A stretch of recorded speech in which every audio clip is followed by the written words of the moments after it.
Maqaa Abbaa, kan Ilmaa, kan Hafuura Qulqulluu, sadan Waaqayyo tokko. Ameen.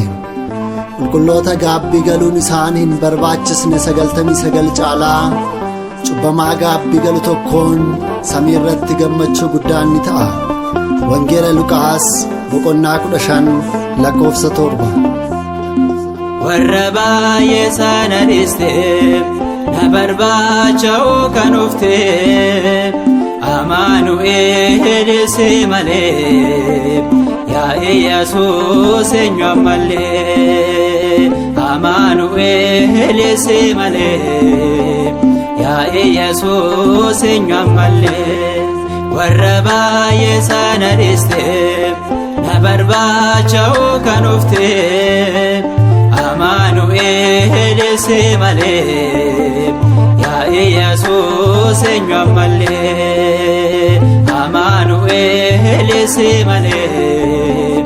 yaa Iyyesuus eenyu ammallee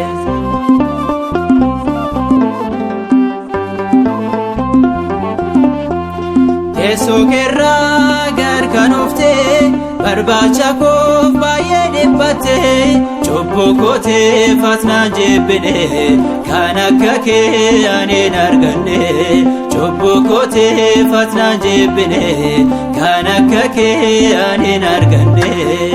warra baay'ee sana dhiistee na barbaacha'uu kan uftee Amaanu'eel si malee yaa Iyyesuus eenyu ammallee Amaanu'eel si malee yaa Iyyesuus eenyu ammallee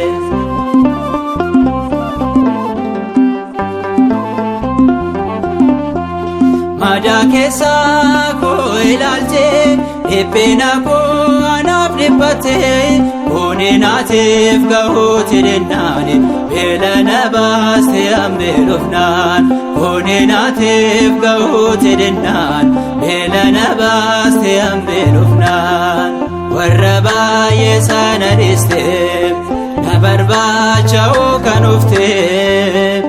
Amaanu'eel si malee yaa Iyyesuus eenyu ammallee Amaanu'eel si malee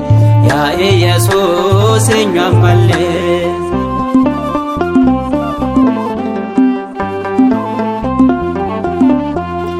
Anaan galataaf na filattee ofii gonfoo koree kaawwattee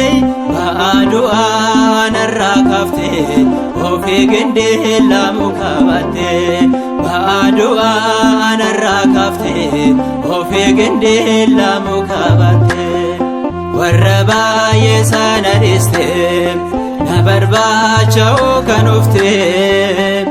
Amaanu'eel si malee yaa Iyyesuus eenyu ammallee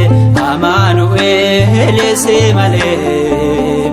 yaa Iyyesuus eenyu ammallee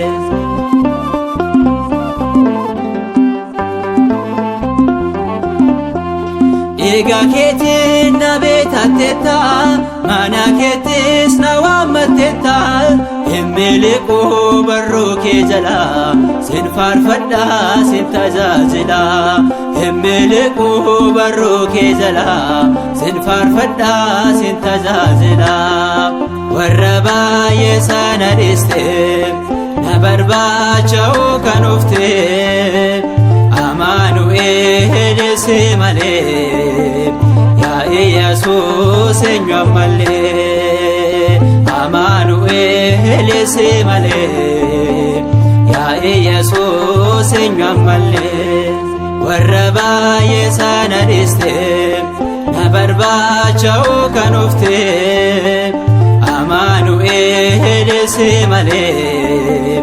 yaa Iyyesuus eenyu ammallee Amaanu'eel si malee